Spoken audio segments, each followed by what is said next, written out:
The three young sisters were reported missing last Friday after they didn't return home from a scheduled visit with their father. Travis Decker has now been on the run for nearly 3 weeks. A major development overnight in the search for the Washington father accused of killing his 3 young girls. News for the most hated dad in America, charged with murdering his 3 beautiful young daughters.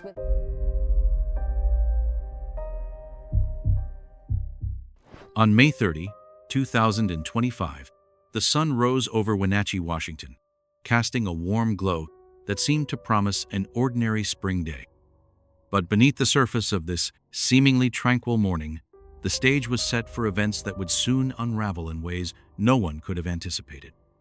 On a seemingly ordinary day, Whitney Decker, a devoted mother of 3 young daughters, Payton, aged 9, Evelyn, just 8, and little Olivia, only 5, prepared to part ways with them as she dropped them off with her ex-husband for the weekend. It was a stipulation laid down by the court, a decision that would shape the lives of those involved in ways they could never have anticipated.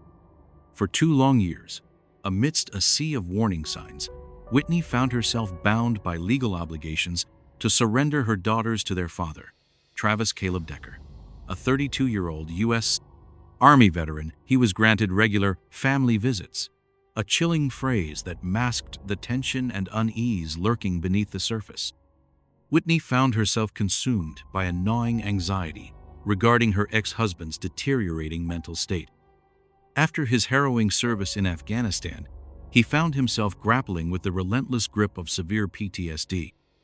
Discharged from the Washington National Guard, he began to unravel, displaying alarming signs of emotional breakdowns. As he withdrew into isolation, his social media became a dark reflection of his turmoil, filled with disturbing messages that hinted at his inner chaos. He severed connections with relatives, and in Whitney's haunting description, he was losing touch with reality. Yet, in a twist of fate, the court, without citing any formal violations, granted Travis the unsettling privilege of retaining partial custody. On the surface, he appeared to be the model of an involved parent, with no recorded offenses to tarnish his reputation. Judges, swayed by this facade, found no justification to restrict his access to the children. On the fateful evening of May 30, just as the clock struck 5:00 p.m., Travis arrived to collect the girls from Whitney's residence. The final images discovered on Evelyn's phone painted a picture of innocence, vibrant trees swaying in the breeze, a hammock gently swaying, their father's weathered pickup truck, and their loyal dog, all seemingly untouched by the darkness that would soon unfold. They were making their way to a mountain campsite, a secluded spot that Travis was intimately familiar with. He frequently ventured into that place by himself, locations where cell signals vanish into thin air, locations shrouded in mystery, where individuals vanish without a trace. As the clock struck 8:00 p.m., a sense of unease settled in. Whitney, gripped by worry, picked up the phone and began to call, her heart racing with each ring, hoping for a voice on the other end. Not a single call of hers was met with a response. 15 minutes later, the screen of Travis's phone went dark, silencing all communication. Whitney reached out to the Wenatchee Police Department, taking the crucial step of filing a missing persons report. She revealed a series of troubling messages that sent shivers down their spines, each one a warning of the lurking danger threatening the children. With desperation in her voice, she pleaded for them to act swiftly and issue an Amber Alert without delay. Legally speaking, Travis retained the right to be in the presence of his children. This was not labeled as an abduction. In a chilling turn of events, authorities opted to issue an endangered missing persons alert. This lesser-known and less forceful signal is reserved for those unsettling situations where the air is thick with concern, yet no laws have been shattered. For the next 24 hours, a desperate search unfolded. Family members, volunteers, and law enforcement scoured the dense woods of Wenatchee National Forest, the rugged terrain of Chelan County, and the quiet outskirts of Kashmir, all in pursuit of Travis and the girls. The search for answers led to military bases and hospitals, but each inquiry returned nothing but silence. There were no ATM withdrawals to trace, no gas station footage to scrutinize, and no surveillance video to provide a glimpse into the shadows of the night. He seemed to dissolve into thin air, the girls disappearing alongside him, swallowed whole by the unforgiving mountains. As dawn broke on June 1, the county sheriff took decisive action, issuing an expanded search order and summoning air support to aid in the unfolding mystery. Images of the girls surfaced across local news outlets, infiltrated Facebook groups, and made their way onto TikTok, capturing the attention of many. Posters began to appear all over eastern Washington, each one a silent witness to the unfolding mystery. In the wake of the unsettling disappearance, the community sprang into action. A wave of volunteers surged forth, eager to assist in the search, while law enforcement established a dedicated tip line, hoping to uncover any leads that might illuminate the dark mystery. The investigation took a turn as authorities swiftly cleared Whitney and her inner circle of any wrongdoing, leaving many questions lingering in the air. Decker's family was left in the dark, completely unaware of his troubling descent. In the weeks leading up to his disappearance, he had distanced himself from them, cutting off all communication. He vanished from social media, erasing his digital footprint, and even went so far as to sell off personal belongings, including his laptop and phone, as if preparing for an escape. He maintained just one lifeline to the outside world, a prepaid burner phone, stripped of any GPS tracking, a ghost in the digital age. In a chilling twist, archived documents emerged from the depths of Child Protective Services, revealing secrets long buried. In the year 2023, Whitney took a bold step and filed a complaint against Travis. In a moment of vulnerability, he had broken down in tears, uttering the chilling words, "If I can't be with them, no one will." The investigation was revisited, yet it was ultimately deemed closed, citing a lack of active threat during visitations. On June 2, at approximately 3:00 p.m., a helicopter scanning the rugged terrain near Rock Island Campground in Chelan County made a chilling discovery. An abandoned white 2017 GMC Sierra pickup left to the elements, its story waiting to be uncovered. There it sat, abandoned and forgotten, lurking off a desolate dirt road, shrouded in a veil of dust and overgrown weeds. The place was eerily empty, a haunting silence enveloping the air. In a chilling twist of fate, the keys lay abandoned in the glove box, a silent witness to the unfolding mystery. Close to the vehicle, the investigators stumbled upon the remnants of a recent campsite. There lay a fire pit, a dog bowl filled with dry food, and an empty water container, each item whispering secrets of those who had lingered there. About 60 meters from the truck, the cadaver dogs made a chilling discovery. The first body, ensconced in a blanket, with a plastic bag tightly bound around the head, secured by duct tape. Two more bodies emerged from the shadows, concealed beneath a tangle of branches. In a chilling turn of events, all three girls had met their tragic end. Each child bore the unmistakable marks of restraint, plastic zip ties cruelly binding their wrists. The bags, tightly secured with tape, clung to their heads, a sinister seal that wrapped cruelly around their necks. In the chilling aftermath, investigators found no evidence to suggest any form of sexual assault had occurred. Their garments bore no stains, pristine in appearance. The bodies revealed a chilling scene, devoid of any significant external injuries, save for the faint bruises marring their arms and the telltale abrasions on their ankles, haunting evidence of desperate struggles or futile attempts to escape their grim fate. In the quiet aftermath, the scene revealed no evidence of struggle, no echoes of desperate cries lingering in the air. Forensic teams would later reveal a chilling truth. The small blood traces found inside the truck did not belong to the girls. Instead, they were likely remnants from Travis himself, a haunting detail that would linger in the minds of those investigating the case. Amidst the chilling evidence, they discovered the dog's blood, yet the animal's body remained elusive, lost to the shadows of the unknown. It seemed he had also taken the life of the dog. In a swift and chilling turn of events, law enforcement wasted no time in issuing an arrest warrant for Travis Decker, leveling against him the grave charges of 3 counts of murder. The moment the girls' bodies were uncovered signaled a pivotal shift, a point that investigators would later refer to as the moment of irreversibility. The children, who had vanished and sparked a frantic search filled with desperate hope just days before, were discovered at the bottom of a ravine. They lay wrapped in blankets, their heads shrouded in suffocating black plastic, a haunting sight that sent chills through the hearts of those who had sought them. Their bodies lay side by side, a haunting arrangement that suggested a chilling desire for them to stay united, even in the finality of death. Payton, Evelyn, and Olivia remained bound, the plastic zip ties still gripping their wrists, a stark reminder of their harrowing ordeal. Strands of black duct tape clung to their hair, a chilling reminder of the chaos that had unfolded. The day after the grim discovery, the Chelan County coroner commenced the autopsies, delving into the chilling details that would soon unfold.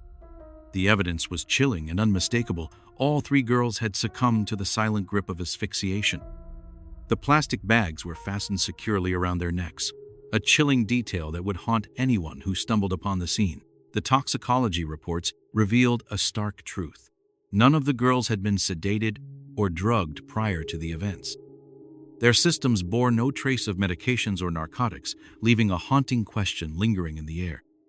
They met their end with a chilling awareness, each one succumbing to the slow, agonizing grip of suffocation one after another. Every life extinguished lingered for a haunting 10 minutes. The sheer brutality of the situation, the agonizing suffering that stretched on endlessly, was beyond comprehension. On their eyelids, the telltale petechial hemorrhages painted a grim picture, while the brain swelling whispered of a struggle for survival. The unmistakable signs of severe oxygen deprivation loomed large, a haunting testament to the tragedy that had unfolded. All the clues pointed to a chilling conclusion. The murders did not take place right after their disappearance. Instead, they likely unfolded under the cover of darkness on the night of June 1. In a chilling twist, investigators uncovered blankets in the back seat of Travis's truck, strikingly similar to those that had been used to shroud the lifeless bodies. In the trunk, they unearthed packs of zip ties, rolls of duct tape, and remnants of plastic bags, all acquired in the days preceding the mysterious disappearance. The receipts from a local hardware store unveiled a chilling timeline, each transaction a piece of the puzzle that would unravel the mystery. The most chilling detail: the evidence lay exposed, unguarded, as if daring someone to uncover the truth. It lay bare before us, a chilling revelation that Travis seemed to embrace, as if he had no desire to conceal his dark intentions. He abandoned the truck on the desolate trail, a calculated move, as if he understood he was venturing into a realm where no one could trace his steps. The search history on the disposable phone unveiled a trove of incriminating evidence, painting a chilling picture of the events that transpired. Travis's online search history revealed a chilling curiosity. He had delved into the dark art of suffocating someone with a plastic bag, explored the possibility of vanishing into the depths of the forest, and questioned whether one could slip across the border into Canada without the necessary passport. He had delved into maps of isolated mountain paths, including the Enchantment Lakes area, a harsh, ice-clad wilderness that held secrets of its own. These clues unraveled the chilling rationale behind his decision to leave the truck in that desolate area. He crafted a meticulous plan to disappear without a trace. As the chilling discovery of the girls' bodies sent shockwaves through the community, all eyes turned to Travis Decker, who swiftly emerged as the prime suspect in this haunting case. In an instant, he was marked as a federal fugitive, prompting the FBI to dive into the hunt. What began as mere suspicion had escalated into a full-blown manhunt. With the ink barely dry on the arrest warrants, his face became a haunting image, flickering across national broadcasts, capturing the attention of a nation gripped by intrigue. And we will not rest until Travis is located. Travis, if you're listening, this is your opportunity to turn yourself in. Do the right thing, do what you need to do, and take accountability for your actions. He was deemed armed, dangerous, and likely to strike again. At his core, He was a survivalist forged by military training, adept at navigating the wilds with an instinctual precision. It was the moment when Chelan County law enforcement, realizing the gravity of the situation, decided to pass the case into the hands of federal authorities. The local strategies had reached their limits, and something more formidable was required to confront the darkness lurking within. In the days that came after, silence reigned supreme, offering no clues, no leads, just an unsettling void. The location where the truck was found became the focal point of an intense search, as ground patrols, K-9 units, drones, and helicopters combed through every inch, leaving no stone unturned in their quest for answers.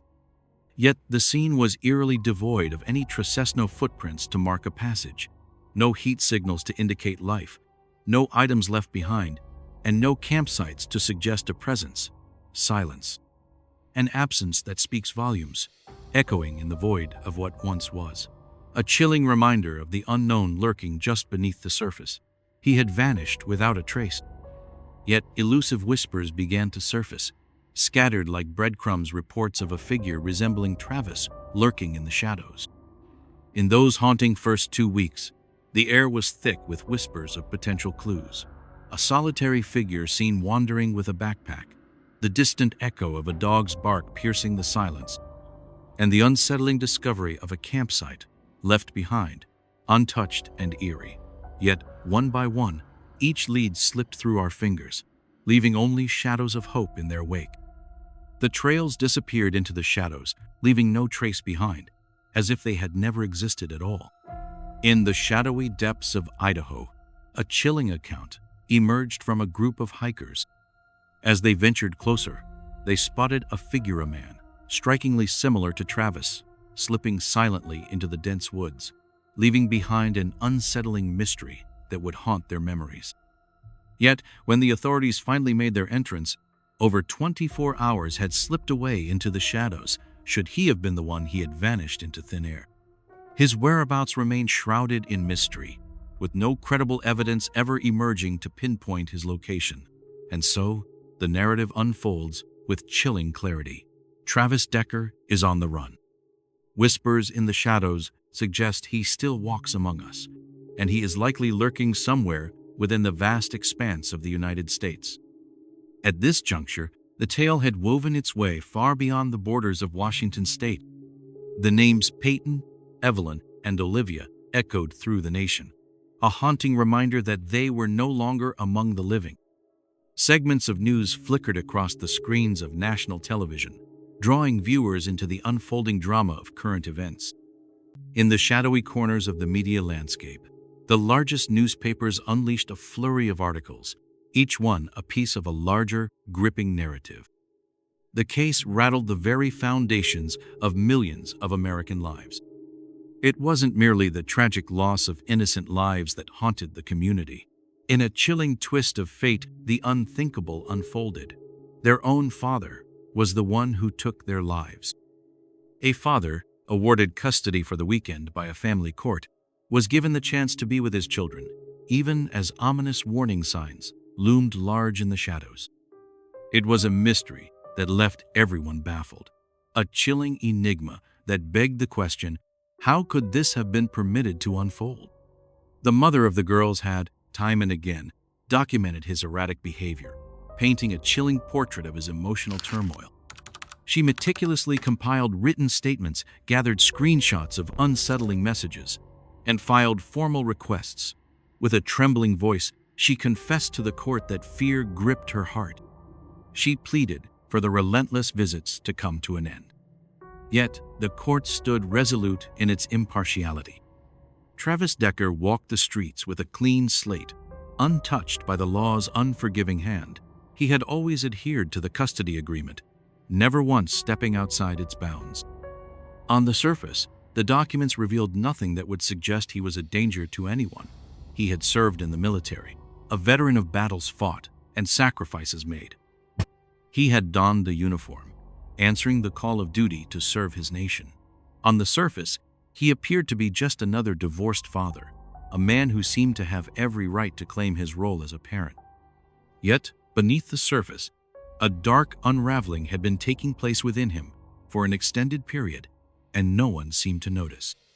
In the shadows of a seemingly ordinary life, there lurked ominous warning signs, psychological instability that whispered of deeper turmoil, bursts of anger that erupted like a storm, and emotional withdrawal that cast a chilling silence over everything.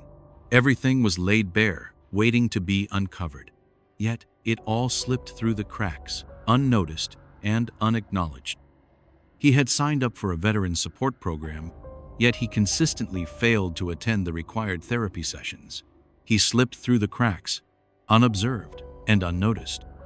He existed within the confines of the system, yet remained utterly beyond its grasp. In the aftermath of the tragedy, everything became painfully clear. Public hearings unfolded, drawing the attention of many. In the shadows of society, where voices often go unheard, petitions emerge as a powerful tool for change. They gather the hopes and demands of the people, each signature a testament to a collective yearning for justice and reform. In the quiet corners of our communities, these documents hold the potential to ignite movements and challenge the status quo, revealing the deep-seated issues that plague our world. Campaigns for justice and change. The Decker family transcended their role as mere individuals. They morphed into a haunting emblem of systemic collapse. Voices rose in unison, a chorus of discontent echoing through the streets. Change was not just desired, it was demanded, with an urgency that could not be ignored. Amidst the shadows of family court, a chorus of voices emerged, demanding a transformation of the procedures that govern these delicate matters. They called for mandatory psychological evaluations for parents, a necessary safeguard against hidden dangers. Furthermore, there was a pressing need for automatic risk response protocols, triggered whenever one parent raised a credible alarm, ensuring that no concern would go unheeded in the pursuit of justice. As the clock ticked away, a chilling silence enveloped the community. Questions began to swirl like dark clouds overhead, casting doubt on the very system designed to protect the innocent.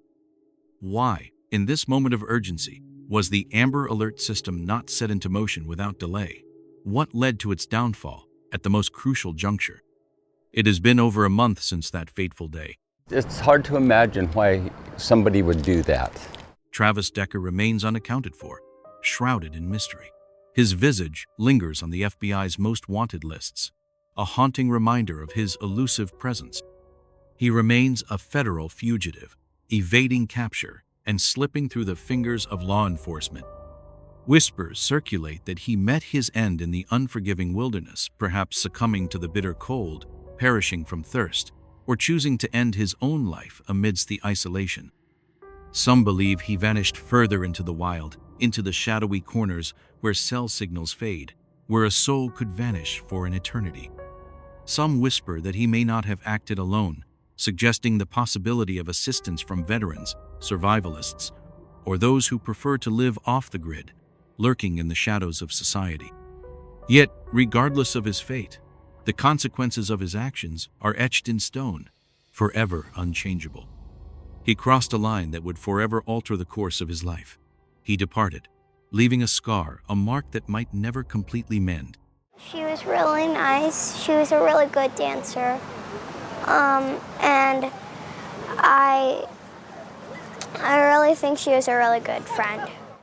The tragic demise of 3 innocent girls serves as a haunting reminder of the fragility of the systems designed to safeguard them, revealing how swiftly they can falter in the face of darkness. This was no mere coincidence. It wasn't a moment fueled by fury. It was a chilling act, meticulously planned and executed, leading to the irrevocable end of a life. Yet it was a tragedy that could have been avoided. The tale of the Decker sisters unfolds as more than mere tragedy. It's a harbinger. It serves as a chilling reminder that the bonds of family can conceal danger, that a father's love can twist into something menacing, and that a man once celebrated for his bravery can transform into a harbinger of death.